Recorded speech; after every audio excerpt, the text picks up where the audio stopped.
कब्रिस्तान की सैर एक रोज मैं जिंदगी से कुछ तंग था। समाज के माहौल से परेशान सा होकर शाम के खाने के बाद घूमने निकल पड़ा। कुछ सोचते सोचते शहर की गलियों से होकर निकल रहा था। रात के 10 बजे होंगे। चलते चलते एक घर से बर्तनों के फेंकने जैसी आवाज आई तो रुक गया। सोचा कि रुककर कुछ देखूं, लेकिन किसी के घर में झांकना गलत है सोचकर रुक गया। कान लगाकर सुनने लगा। एक शराबी अपनी पत्नी से लड़ाई कर रहा था। कलमुही ऐसी रोटी बनाती है। यह देख, आधी पक्की हुई रोटी है। तो क्या करूं तुम ही बताओ। आजम दादा से 5 रुपये के कोयले लाई थी। अब इतनी सी अंगीठी में क्या क्या पकाऊं। और हम तो रोज ही कच्ची ही खाते हैं। दूध मुँहे बच्चे ऐसी रोटी खाते हैं, वो नहीं दिखता तुमको। हर रोज 100 रुपये का बेवड़ा पीकर आ जाते हो। वो पैसे घर में दिया करो। क्रोध में पत्नी कह रही थी। चुप कुलटा, जबान लड़ाती है। मैं कम कमाता हूँ तो तू जबान लड़ाएगी क्या मुझसे। इसके बाद एक और जोर से बर्तन फेंकने की आवाज आई और साथ ही औरत के रोने की भी। बच्चों के चीखने की आवाज भी आने लगी। शायद वो शराब के नशे में पत्नी को पीट रहा था। मुझसे ज्यादा नहीं सुना गया और मैं आगे बढ़ गया। अभी थोड़ा सा चला था कि एक सज्जन की आवाज सुनाई दी। शायद फोन पर बात कर रहा था। देखिए, मैं कुछ नहीं सुनना चाहता। आपको चुनाव के समय बैग भरकर नोट दिए थे। अब आपको जितनी जरूरत है और ले लीजिए। लेकिन मेरे बेटे का नाम अखबार में आया ना तो सोच लेना मैं आपकी पार्टी के सभी कच्चे चिट्ठे खोल दूंगा। तो क्या हो गया, जवान खून था, गरमा गया। दे दो 2-4 लाख और करो मुंह बंद। हाँ तो जांच अधिकारी के घर भी मिठाई भेज दो। क्या है उसमें। अब तो मस्तिष्क घूम गया। ये तो सारे सिस्टम में ही भ्रष्टाचार भरा हुआ है। सोचते सोचते आगे चलने लगा। थोड़ा सा आगे बढ़ा था कि एक नौजवान अपने घर के आगे खड़ा था। अंदर से एक औरत उसे बार बार बुला रही थी, समझा रही थी और वो अभद्र भाषा में बके जा रहा था। वो औरत शायद उसकी माँ थी और वह युवक नशे में धुत था। इस वय में इस तरह नशे का आदी होना और ऐसी अभद्र भाषा का इस्तेमाल देखकर वो बात याद आई जो अक्सर हम कहते हैं कि यह युवा देश का भविष्य है, जबकि हकीकत तो ये है कि भविष्य तो शराब की बोतल में डूबा हुआ है। मन में बहुत ग्लानि हुई। मेरे स्वयं के विचार अब शून्य हो गए और जो आंखों से देख रहा था, सुन रहा था, उसके बारे में सोचने लगा। अगले ही पल में मैं एक समाज सेवक ही तरह सोचने लगा। यह वाकये जो अक्सर हम समाज में देखते हैं, सुनते हैं, वास्तव में असली जहर यह है, लेकिन इनकी भी जड़ें कहीं न कहीं सिस्टम तक जाती है। चाहे शराब हो, रिश्वत हो या फिर बेरोजगारी, सब इसी सिस्टम की शाखा है। चलते चलते और सोचते सोचते मुझे पता नहीं चला कि कब मैं शहर के बाहर कब्रिस्तान तक पहुंच गया।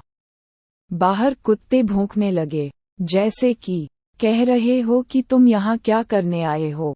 यहाँ तो सिर्फ संसार से विमुख इंसान किसी झूठी हमदर्दी के कंधे पर आता है। तुम अपने पैरों पर चलकर किस लिए आए हो? कहीं जायदाद के लिए अपने पिताजी की कब्र पर पत्थर लगाने तो नहीं आए हो ना? मैं सलीके से पास पहुंचा तो उन्होंने भौंकना बंद कर दिया। मैंने जैसे ही कब्रिस्तान में कदम रखा, एक भूचाल सा आ गया। अचानक हलचल सी मच गई। एक तेज हवा का झोंका आया और अपने साथ धूल उड़ाकर चला गया। फिर एक मंद भरी हंसी सुनाई दी। एक बारगी मैं डर गया। कब्रिस्तान के बारे में बहुत सी बातें सुन रखी थी, लेकिन आज अनजाने में ही अंदर आ गया था। मैं बहुत डर गया। वापस भागकर आया तो देखा कि गेट पर 3-4 कुत्ते विकराल रूप में भौंक रहे थे। मुझे बाहर निकलने का रास्ता नहीं दिया उन्होंने, जैसे कि कह रहे हो कि यहाँ तक आए हो तो अंदर सब कुछ देखो, महसूस करो, वरना बाहर नहीं जाने देंगे। मैंने कोशिश की बाहर निकलने की, लेकिन एक कुत्ते ने मेरी तरफ गुर्राकर झपटा मारा। मारे भय के मैं कब्रिस्तान के अंदर भागा और एकदम बीच में आ गया। अंदर का दृश्य तो और भी विकराल था। चारों तरफ बस कब्र ही कब्र थी। कुछ टूटी फूटी तो कुछ एकदम चकाचक, कुछ पर नाम अंकित थे तो कुछ बिना ढकी हुई थी। मैं डरने की बजाय उत्सुक हो गया। आगे देखने लगा। जैसे सोचा और सुना था वैसा तो नहीं होता कब्रिस्तान। बाहर बाजार की गली से ज्यादा सुकून इस कब्रिस्तान में लगा मुझे। वैसे यह मेरा वहम भी हो सकता है। अचानक एक लंबा चौड़ा व्यक्ति मेरे पास खड़ा था। क्या देख रहे हो? उसने कहा। मैं एकदम से डर गया। अरे भाई, यहाँ क्यों आए हो? क्या देख रहे हो? उसने फिर कहा। जी कुछ नहीं। आप कौन? डरो मत, मुझे बताओ किसकी कब्र ढूंढ रहे हो, मैं तुम्हारी मदद कर देता हूँ। तुम सबकी कब्रें जानते हो? हाँ, पिछले 30 साल से हूँ इस कब्रिस्तान में, सब जानता हूँ। ठीक है, चलो फिर देखते हैं कि तुम कितना जानते हो। सबसे पहले मैंने एक चकाचक नई बनी कब्र के बारे में पूछा। ये किसकी है? यह एक नेता की है। सुना है इसके ऊपर छप्पर भी लगेगा ताकि नेताजी का धूप बरसात से बचाव हो। आगे बढ़े तो एक बिल्कुल जर्जर कब्र दिखी। मैंने पूछा, भाई ये किसकी है? लगता है दफनाने के बाद किसी ने इसको संभाला भी नहीं। हाँ, यह एक समाज सेवक की है। बाजार में सांप्रदायिक दंगे में मारा गया बेचारा, और चंदे के पैसे से दफनाया गया। अब संभालने वाला कौन है? आगे एक कब्र पर फूल रखा था। मैंने कहा, लगता है ये किसी आशिक की कब्र है। नहीं, यह एक शहीद की कब्र है। अभी 2 दिन पहले ही शहीद हुआ था। इसका मतलब शहीदों का तो सम्मान होता है। नहीं, बस 2-3 दिन कुछ नेता आते हैं, फूल चढ़ाते हैं, फिर कोई सुध नहीं लेता। हम सही है, शहीदों के परिवार की ही सुध नहीं लेता कोई, तो कब्र की भला कौन लेगा? मैंने कहा। आगे बढ़ते गए ऐसे ही एक एक कब्र के बारे में वो मुझे बताता गया। मेरी उत्सुकता बढ़ती गई और मुझे जवाब भी मिलता गया। मन के एक एक प्रश्न हर एक कब्र पर हल हो रहे थे। आगे चला तो एक अनोखी कब्र देखी जो 4 भाग में बंटी हुई थी। चारों भागों में अलग अलग तरह के पत्थर लगे थे। वाह, इसका भाग्य कितना अच्छा है, कितनी अच्छी सजाई गई है। मैंने कहा, नहीं, इसकी कहानी भी अलग है। यह एक अमीर वृद्ध की कब्र है जिसके 4 बेटे हैं।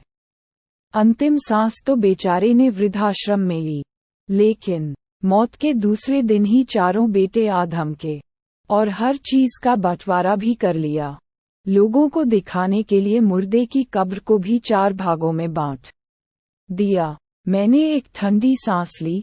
सच है, ये तो ऐसा ही होता है आजकल। अब मैं आगे बढ़ा तो एक छोटी कब्र दिखी जिस पर बहुत से पुष्प थे और कैंडल भी। मुझे अजीब सा लगा। मैंने पूछा, यार इस कब्र की क्या कहानी है? वो भावुक होकर बोला, बाबूजी, इस दुनिया से यकीन ही उठ गया है। इस कब्रिस्तान में आकर सुकून मिला है मुझे तो, वरना दुनिया में जब तक था तब तक आंसू ही बहते थे। मैंने पूछा, भाई ऐसी क्या बात है? बताओ इस छोटी कब्र का राज। बाबूजी, कुछ दिन पहले एक 8 साल की बच्ची का कुछ दरिंदों ने मिलकर बलात्कार किया और उसे मार डाला। समाज के सभ्य इंसानों ने जुलूस निकाला। रोज कोई ना कोई यहाँ आता, कैंडल जलाता और पुष्प अर्पित करता। बड़े बड़े अखबारों में मुख्य पृष्ठ पर भी खूब छपा। बड़ी हस्तियां कुछ दिन ब्लॉग, ट्विटर और फेसबुक पर हमदर्दी से लिखने लगे। बाजारों में कैंडल मार्च भी हुए। नई कमेटी बनाने की भी बातें चली। बस 10 दिन ये झमेला चला, उसके बाद कोई इधर नहीं दिखा। सच में मैं भी भावुक हो गया। यार हम इतने गिर गए हैं, समाज के चश्मे से हमें दिखाई नहीं देता है। जो आज इस कब्रिस्तान में आकर दिखा, हम यही सब तो करते हैं, लेकिन वास्तविकता से कोसों दूर हमने कभी सच्चाई के लिए नहीं बल्कि स्वार्थ के लिए ही कुछ किया है। आज जाना कि असली मंदिर तो ये कब्रिस्तान है, जहां इंसान कुछ मांगता नहीं है, बस यहाँ आकर पश्चाताप जरूर करता है, भले ही चंद पलों के लिए ही सही, लेकिन सोचता तो है। बाहर की चकाचौंध दुनिया में तो बस अपने दिखावे के लिए, अपनी साख के लिए कुछ भी करने को तैयार रहते हैं। कहीं रिश्तों का खून होता है तो कहीं लाशों की सीढ़ियां बनाते हैं, कहीं इंसानियत को शर्मसार करते हैं तो कहीं किसी की लाचारी का फायदा उठाते हैं। यही एक जगह ऐसी है जहां अपने किए कर्म की असलियत नजर आने लगती है। सच में घर से निकल कर आज जो कुछ देखा सुना वो अद्भुत था, अकल्पनीय था। समाज के अंदर से तो वो आईना साफ नहीं दिखाता है, लेकिन यह आईना सब कुछ स्पष्ट दिखा गया। बाहर का हिंदुस्तान तो कब्रिस्तान बन चुका है और आज कब्रिस्तान में असली हिंदुस्तान के दर्शन कर लिए। चलते चलते वापस गेट पर पहुंच गए। मैं उस भले आदमी का शुक्रिया करने लगा और पूछा कि आप यहाँ कैसे रहते हो, क्या आपको डर नहीं लगता? नहीं बाबूजी, पहले लगता था जब जिंदा था, अब तो रात भर इस कब्रिस्तान की सैर करता हूँ और खुश रहता हूँ। मेरी आंखें फटी की फटी रह गई, मुझे चक्कर आ गया। इतनी देर मैं एक भूत के साथ था। उसने संभालते हुए कहा, बाबूजी, आजकल इंसानों के जितने डरावने भूत नहीं है। मैं वहीं गिर गया।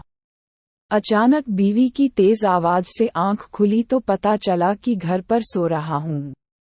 बाहर तेज धूप निकली हुई है और पक्षियों के चहकने की आवाज आ रही है। ओह, मैं तो सपना देख रहा था, लेकिन इस भयानक सपने ने मुझे बहुत ही अच्छे दर्शन कराए। समाज का वो रूप दिखाया जो शायद हम देखकर भी अनदेखा कर देते हैं।